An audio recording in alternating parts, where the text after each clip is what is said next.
Hello everyone, welcome to our YouTube channel SSIT Gandhinagar. Myself Professor Vaibhu Solanki from Sri Swaminarayan Institute of Technology, and today we will discuss on Unit 5 Air Transportation Engineering subject 5th semester, and today we will discuss on lecture number 1 of Air Transportation Unit, which name is Component and Classification of Air Transportation.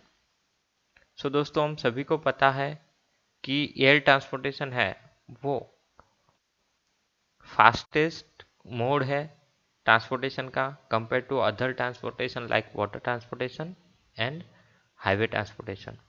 सो आज हम discuss करने वाले जो हमारा GTU syllabus है उसके हिसाब से कि एयर ट्रांसपोर्टेशन का क्लासिफिकेशन किस हिसाब से होता है, एयरपोर्ट क्या है, ठीक है, मास्टर प्लान क्या है, साइट सिलेक्शन किस हिसाब से होता है, इमेजिनरी सरफेस, ऑब्स्ट्रक्शन और एयरक्राफ्ट के कंपोनेंट के बारे में इस लेक्चर में डिस्कस करने वाले हैं। नेक्स्ट लेक्चर में हम Windows diagram, runway orientation, taxiway, runway marking और एप्रोन के बारे में डिस्कस करेंगे जो इम्पोर्टेंट और इसके पर्पज है एयर ट्रांसपोर्टेशन के लिए। सो सबसे पहले स्टार्ट करते हैं एयरपोर्ट की डेफिनेशन के साथ। So what is the airport?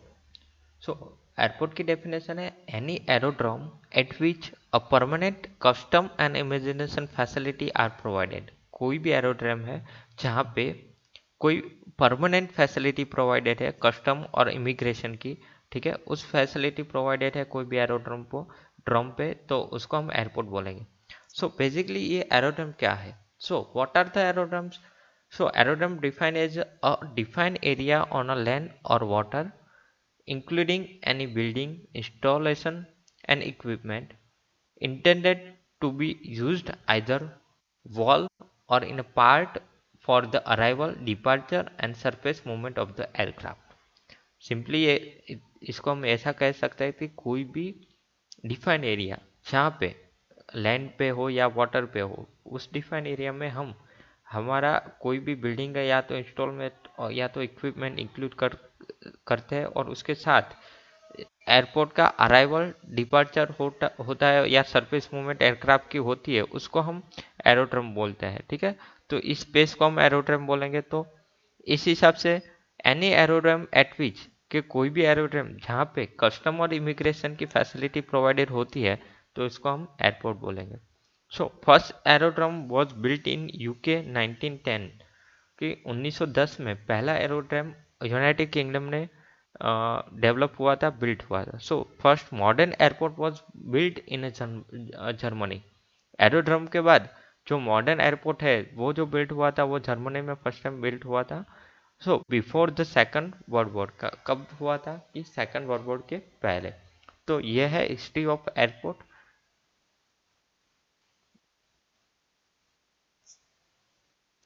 Second and important point is classification of airport. So किस हिसाब से हम एयरपोर्ट को क्लासीफाई करते हैं? So the airport are classified as the based on function, based on uses और ownership, based on facilities and based on aircraft to serves. तो इन चार फंक्शन के बेस हम एयरपोर्ट को क्लासिफाई कर सकते हैं। सो सबसे पहले बात करते हैं बेस्ड ऑन फंक्शन। तो जिस हिसाब से heliport means for helicopter, helicopter के लिए जो एयरपोर्ट बनाते हैं तो उसको भी हम पोर्ट बोलते हैं। दूसरा है S T O L port, जिसका मीन होता है short take off and landing, कि कोई भी जगह पे mean for short take off and landing के लिए जो हम पोर्ट बनाते हैं उस एयरपोर्ट को S T O L port बोलेंगे। थर्ड है उसका टाइप है कन्वेंशनल एयरपोर्ट, जहाँ पे कॉमर्शियल और नॉर्मल कॉमर्शियल एक्टिविटी होती है एयरक्राफ्ट की। फोर्थ है सी प्लेन बेस, जहाँ पे एक्वा, जिसको हम एक्वापोर्ट और सी ड्रोम्स भी बोलते हैं, those which float on the sea, कि कोई भी लार्ज सी एरिया पे जो हमारा एरोड्रोम होता है वो फ्लोट होता है, ठीक है। तो इस टाइप के एयरपोर्ट को हम सी प्लेन बेस या तो एक्वापोर्ट और सी ड्रोम्स बोलेंगे। तो यहाँ पे based on the function use function के हिसाब से, इस हिसाब से हम फोर टाइप्स में एयरपोर्ट को क्लासीफाई कर सकते हैं। सेकंड है बेस्ड ऑन द यूजेस और ownership. So based on uses, public uses के लिए जो एयरपोर्ट है वो क्लासीफाई करेंगे तो उसको हम पब्लिक, प्राइवेट मिलिट्री यूज और जॉइंट यूज, इस हिसाब से 4 टाइप में ऑनरशिप के हिसाब से हम क्लासीफाई कर सकते हैं। पब्लिक ट्रांसपोर्ट एयर ट्रांसपोर्टेशन है जिसको on by the government, government के द्वारा उसका हैंडलिंग होता है। दूसरा है प्राइवेट ट्रांसपोर्टेशन जो है ऑन बाय इंडिविजुअल। तीसरा है मिलिट्री यूज के लिए जो एयरपोर्ट बनाते हैं वो स्पेशल मिलिट्री पर्पज के लिए। और चौथा है जॉइंट यूज जिससे हम सिविल और मिलिट्री दोनों एविएशन के पर्पज से हम उसका ट्रांसपोर्टेशन कर सकते हैं। थर्ड है बेस्ड ऑन फैसिलिटी अवेलेबल, कि जो भी फैसिलिटी अवेलेबल है उसके हिसाब से। So number and type of runway और नेविगेशन एड के हिसाब से हम एयरपोर्ट को क्लासिफाई कर सकते हैं। फोर्थ है based on aircraft to serve, कि इसके हिसाब से जो बेसिक यूटिलिटी एयरपोर्ट है, जनरल यूटिलिटी एयरपोर्ट है, बेसिक ट्रांसपोर्ट एयरपोर्ट है और जनरल ट्रांसपोर्ट एयरपोर्ट है। So basic utility airport BU, इसको क्या बोलते हैं कि बेसिकली जो accommodation most single engine and light twin engine aircraft के लिए जो एकोमोडेशन होती है उसको हम बेसिक यूटिलिटी एयरपोर्ट बोलेंगे। जनरल यूटिलिटी में क्या है कि एडिशनली होता है कि accommodation of medium twin engine aircraft under 5670 kg के अंडर एयरक्राफ्ट का भी यूज़ होता है, एकोमोडेशन होता है, तो उसको हम जनरल यूटिलिटी एयरपोर्ट बोलेंगे। बेसिक ट्रांसपोर्ट एयरपोर्ट है जहाँ पे जिसका हैंडलिंग होता है, जो बिजनेस हैंडल होता है वो जेट के अंदर 27,000 kg के अप्रोक्स होता है, ठीक है, तो उसको हम बेसिक ट्रांसपोर्ट बोलेंगे। और जनरल ट्रांसपोर्ट जहाँ पे जनरल ट्रांसपोर्ट एयरपोर्ट है जो can accommodate almost anything that flies, कि जितने भी फ्लाइज है उस सबको एकोमोडेशन होगा, तो उसको हम जनरल ट्रांसपोर्ट एयरपोर्ट बोलेंगे। तो इस हिसाब से एयरक्राफ्ट टू सर्व्स, कि जिस हिसाब से एयरक्राफ्ट हमको सर्व्स करने हैं उसके हिसाब से जो क्लासिफिकेशन होता है, जो इसको हम based on type of aircraft to serves कहते हैं। तो ये 4 टाइप है इसके। तो क्लासिफिकेशन ऑफ एयरक्राफ्ट को हम या तो एयरपोर्ट को हम इस हिसाब से क्लासीफाई कर सकते हैं। दूसरा मोस्ट इम्पोर्टेंट क्लासिफिकेशन है कि बेस्ड ऑन द या तो as per the ICAO। ICAO क्या है, तो इसके हिसाब से जो क्लासिफिकेशन है ICAO के हिसाब से। तो दोस्तों हमने चैप्टर 1 में जो हमारा वीडियो लेक्चर था उसमें पढ़ा था कि international civil aviation of organisation जो है जिसको हम शॉर्ट फॉर्म ICAO बोलेंगे, ठीक है। तो उसके according the airport classification given by ICAO is the most popular classification. So the airport classification aim at achieving uniformity in the design standard.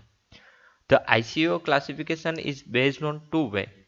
कौन कौन से 2 वेज है? फर्स्ट वन है कि जो कोड लेटर है उसमें उसको इंडिकेशन करते हैं कि जो हमारा जो बेसिक रनवे लेंथ है उसकी विड्थ है, रनवे पेमेंट है, या तो मैक्सिमम लॉन्जिट्यूडिनल ग्रेड है। इन चारों फैक्टर के हिसाब से हम एयरपोर्ट को ABCDE इस लेटर में हम क्लासीफाई कर देंगे। तो उस बेसिक कोड लेटर के हिसाब से हम ICAO के जो गाइडलाइन है उसके ऊपर से हम एयरपोर्ट को क्लासीफाई कर सकते हैं। So basically ICAO airport classification जो हमारा है, फॉर एग्जांपल टाइप्स A है, तो टाइप्स A में जो बेसिक रनवे लेंथ होगी वो मैक्सिमम होगी 2100 और मिनिमम होगी 2100, ठीक है। तो अप्रोक्स 2100 की मैक्सिमम और मिनिमम रनवे लेंथ है, तो वो टाइप A का एयरपोर्ट है। बट उसके साथ क्या होना चाहिए, उसकी जो विड्थ ऑफ रनवे पेमेंट है जहाँ पे वो मूव करने वाला है उसकी विड्थ कितनी होनी चाहिए, 45 मीटर, और लॉन्जिट्यूडिनल ग्रेड अगर 1.5% है, तो इस क्राइटेरिया में जो एयरपोर्ट आएंगे डिज़ाइन के हिसाब से उसको हम टाइप A में इंडिकेट करेंगे। कोड लेटर B है, तो जहाँ पे जो रेंज है उसकी रनवे लेंथ की रेंज है वो मैक्सिमम 2099 से 1500 है, विड्थ है रनवे की 45 मीटर और लॉन्जिट्यूडिनल ग्रेडियंट 1.5। इस हिसाब से टाइप C, टाइप D और टाइप E को भी हम क्लासीफाई कर सकते हैं कोड लेटर के हिसाब से। सिमिलरली सेकंड जो वे है वो है हमारा कोड नंबर में। तो जो कोड नंबर 1 to 7 में हम उसका यूज़ करेंगे इंडिकेट करने के लिए कि जो सिंगल आइसोलेटेड व्हील लोड है या तो टायर प्रेशर है, ठीक है। तो व्हील लोड और टायर प्रेशर के हिसाब से भी हम ICAO की गाइडलाइन के हिसाब से हम एयरपोर्ट को क्लासीफाई कर देंगे। तो for example code number 1 number में डिवाइड करें और उसका हम इंडिकेशन में यूज करें तो 1 नंबर में जो एयरपोर्ट आएगा उसका सिंगल आइसोलेटेड व्हील लोड होगा 45,000 केजी और टायर प्रेशर होगा 8.5 केजी पर सेंटीमीटर स्क्वायर। तो उसके बेस हम आईसीओ के एयरपोर्ट को क्लासिफाई कर देंगे कोड नंबर 1 में। इस हिसाब से 1 2 3 4 5 6 7 नंबर तक हम क्लासिफाई कर देंगे। ठीक है, तो 7 नंबर में जो एयरपोर्ट आएंगे उसका बेसिक सिंगल व्हील लोड 2000 होगा और टायर प्रेशर उसमें 2.5 होगा। नेक्स्ट इंपॉर्टेंट पॉइंट है एयरक्राफ्ट कंपोनेंट। जो एयरक्राफ्ट है उसके पार्ट कौन कौन से और उसके कंपोनेंट कौन कौन से, ये जानना बहुत ही जरूरी है। तो यहाँ पे मैंने स्कीमेटिक डायग्राम दिया हुआ है एयरक्राफ्ट का। तो बेसिकली जो मिडल एरिया है उसको हम फ्यूसलेज बोलेंगे और उसके बाद ये जो है वो विंग्स है। विंग्स के साथ जहाँ पे ये जो इंजन स्टार्ट होता है उसका जो फैन होता है उसको हम प्रोपलर बोलेंगे। विंग्स की अदर साइड है वो लीडिंग एज है, लीडिंग एज के साथ ट्रेलिंग एज और विंग के साथ एयरलॉन। ठीक है, तो जो यहाँ पे एलरॉन है उसको नीचे फ्लैप है और एंड एरिया है जो एयरक्राफ्ट का वहाँ पे वर्टिकल फिन, रडर और एलिवेटर, इन तीन इक्विपमेंट यहाँ पे अवेलेबल है। तो इसके हिसाब से ये जितने भी कंपोनेंट है उसको हम engine, propeller, fuselage, wings, three control, flap और ट्राइसाइकिल अंडर कैरीज में हम क्लासिफाई कर सकते हैं, डिवाइड कर सकते हैं। तो ये है एयरक्राफ्ट कंपोनेंट। हम स्कीमेटिक डायग्राम ड्रॉ करके इसको हम लिस्ट आउट करके समझा सकते हैं। विंग्स के बारे में बात करें तो यहाँ पे इस हिसाब से विंग्स की अवेलेबिलिटी होती है कि जो लीडिंग एज होता है जिसके थ्रू हम एयर को क्राफ्ट करके मूव करेंगे। ठीक है, तो यहाँ पे उसका जो पोर्शन होता है उसको हम जो चौड़ पोर्शन है, ठीक है, तो यहाँ पे air of angle of incidence है। ठीक है, तो जो फ्लाइट का पाथ होता है उसके साथ जो एंगल क्रिएट होता है उसके हिसाब से ट्रेलिंग एज और लीडिंग एज यहाँ पे दी गई है और ये जो पोर्शन है वो कैम्बर है। तो इस हिसाब से हम विंग्स का सेटलमेंट कर सकते हैं। तो यहाँ पे कैम्बर, एरोफॉल आप देख सकते हो जो पार्ट है विंग्स का। ठीक है, दूसरा पार्ट है विंग्स का वो है एलरोन। एलरोन क्या है कि जो विंग्स है, विंग्स के नीचे जो फ्लैप है, फ्लैप के साथ एक यहाँ पे एलरोन जुड़ा हुआ होता है। तो फ्लैप और एलरोन का जो पर्पज होता है उसके हिसाब से हम विंग्स के एलरोन प्रोवाइडेड होता है। थ्री कंट्रोल होता है कि बेसिकली जो एयरक्राफ्ट होता है उसकी जो एक्सिस होती है उसके परपेंडिकुलर जो एक्सिस होती है उसको हम जो एक्स एक्सिस है और ये परपेंडिकुलर को हम वाई एक्सिस बोलते हैं और इस एक्सिस को हम जेड एक्सिस बोलते हैं। जो एक्स एक्सिस पे एयरक्राफ्ट का मूवमेंट होता है, ठीक है, तो इस मूवमेंट को हम रोलिंग बोलेंगे। ठीक है, और जो वाई एक्सिस पे अगर एयरक्राफ्ट मूव होती है, ठीक है, तो उसको हम पिचिंग बोलेंगे और जेड एक्सिस पे जो मूवमेंट होता है इसको हम योविंग बोलेंगे। तो इस हिसाब से ये जो तीनों कंट्रोल है वो एयरक्राफ्ट के कंट्रोल है जिसको हम three axis of movement of aircraft बोलते हैं। चौथा कंपोनेंट है tricycle under carriage. Tricycle under carriage क्या है कि जो व्हील बेस होता है एयरक्राफ्ट का वो अलग अलग बेस होता है। तो जो सिंगल व्हील असेंबली होती है तो वहाँ पे फ्रंट में दो व्हील के साथ मेन गियर और टेल व्हील होता है। सिंगल व्हील असेंबली में मेन गियर और नोज व्हील इस हिसाब से भी दिया जाता है। सेकंड है मेन गियर में ड्यूल व्हील होना और नोज व्हील होना। तो सिमिलरली ट्विन टेंडम गियर। ठीक है, तो इस हिसाब से हम ट्राईसाइकिल अंडर कैरिज वे को क्लासिफाई कर सकते हैं। यहाँ पे एक एग्जांपल दिया हुआ है एयरक्राफ्ट एयरपोर्ट का। ठीक है, तो ये जो इंटरनेशनल एयरपोर्ट है एटलांटा का, ठीक है, तो उसका कंस्ट्रक्शन और लार्ज एयरपोर्ट है। तो एयरपोर्ट बनाने के लिए एयरपोर्ट का मास्टर प्लान होना बहुत ही ज़रूरी है। तो नेक्स्ट पॉइंट में हम डिस्कस करेंगे एयरपोर्ट मास्टर प्लान के बारे में। सो what is an airport master plan?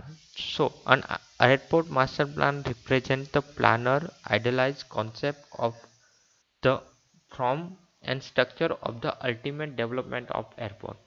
कि एयरपोर्ट के अल्टीमेट डेवलपमेंट के लिए जो फॉर्म और जिस स्ट्रक्चर का कॉन्सेप्ट की ज़रूरत होती है उस आइडियलाइज कॉन्सेप्ट को रिप्रेजेंट करने के लिए जो हम आइडियलाइज कॉन्सेप्ट देंगे उस आइडियलाइज कॉन्सेप्ट को हम मास्टर प्लान बोलेंगे जिसके थ्रू हम एयरपोर्ट को रिप्रेजेंट कर सकते हैं। If effectively represent the research and logic from which the plan was developed, and artfully display the plan in a logic and written report. इस written report में totally हम रिप्रेजेंट कर सकते हैं लॉजिक फॉर्म में और रिसर्च फॉर्म में. So master plan are applied to the modernization and expansion of the existing airport and to the construction of the new airport. So what is the objective for the master plan? Objective of the master plan as per Federal Aviation Agency FAA के हिसाब से जो master plan होता है उसका objective या तो किस हिसाब से मास्टर प्लान होना चाहिए. So master plan to provide an effectively graphical representation of ultimate development of the airport. वहाँ पे हम उस मास्टर प्लान में एयरपोर्ट को टोटली हम ग्राफिकली रिप्रेजेंट कर सकते हैं. ठीक है. End of the anticipated land use adjacent to the airport. दूसरा है to establish a schedule of properties, priorities and phasing for the various improvement purpose in the plan. और तीसरा है to present the data and detail gather to develop the master plan. तो इन तीन चीज़ों का ऑब्जेक्टिव है फेडरल एविएशन एजेंसी के. Second most important ICAO master planning process है based on ICAO international civil aviation of organization के हिसाब से मास्टर प्लानिंग की प्रोसेस किस हिसाब से होनी चाहिए स्टेप वाइज, और उसका डिस्क्रिप्शन मैंने यहाँ पे दिया हुआ है. सो जो फर्स्ट स्टेप है वो उसका वो है प्लानिंग मेथड, जिसमें हम फिलोसॉफी, प्लानिंग सिस्टम, प्लानिंग का ऑर्गेनाइजेशन, उसकी टीम और प्लानिंग प्रोसीजर के बारे में डिस्कस करते हैं. सेकंड स्टेप है forecasting for the planning purpose. तो जहाँ पे जितनी रिक्वायरमेंट है और फ्यूचर की रिक्वायरमेंट के हिसाब से हम फोरकास्ट रिक्वायर एक्यूरेसी, उसकी मेथड और प्रिंसिपल ऑफ फोरकास्टिंग, और डिमांड, फ्यूचर डिमांड किस हिसाब से रहेगी, एयरपोर्ट का यूज किस हिसाब से होगा, प्रोजेक्शन, और उसका टोटली फोरकास्टिंग करेंगे. उस प्लानिंग पीरियड को हम सेकंड स्टेप में इंक्लूड करेंगे. तो पहले हम प्लानिंग की मेथड बनाएंगे, उसके बाद फोरकास्टिंग के लिए प्लानिंग प्रोसेस पर्पज के हिसाब से फोरकास्टिंग करेंगे. तीसरा है साइट सिलेक्शन. सो हमने जो फोरकास्टिंग की है कि इन फ्यूचर इतना रिक्वायरमेंट है और इन फ्यूचर इतना डेवलपमेंट हो सकता है, उसके हिसाब से इस एयरपोर्ट में ये साइट की रिक्वायरमेंट है. तो वो जो साइट है वहाँ पे लैंड रिक्वायर है वो कितनी चाहिए, लोकेशन कैसा चाहिए, पोटेंशियल साइट है, आउटलाइन प्लान के हिसाब से एस्टिमेशन और कॉस्ट और रिवेन्यू, सब चीज़ों को ध्यान में लेके साइट सिलेक्शन है वो तीसरा स्टेप है. उसके बाद एयरपोर्ट के कॉन्फ़िगरेशन, जिसके हिसाब से रनवे है, टैक्सीवे है, होल्डिंग बेज है और लोकेशन ऑफ अदर फैसिलिटी है, इन सबको ध्यान में रख के एयरपोर्ट के कॉन्फ़िगरेशन का फोर्थ स्टेप है. उसके बाद एप्रोन जो हम बनाने वाले हैं कि उसके लेआउट, कैरेक्टरिस्टिक, पार्किंग एरिया किस हिसाब से होगा, इक्विपमेंट का अरेंजमेंट और लोकेशन का अरेंजमेंट, जिसमें हम एप्रोन जो हमारा फिफ्थ स्टेप है उसमें हम और एप्रोन का प्लानिंग करेंगे. उसके बाद पैसेंजर बिल्डिंग, जो पैसेंजर बिल्डिंग की कैरेक्टरिस्टिक है, फ्लोर, प्रिंसिपल है और उसके ऑब्जेक्टिव के हिसाब से प्लानिंग हम करेंगे पैसेंजर बिल्डिंग का.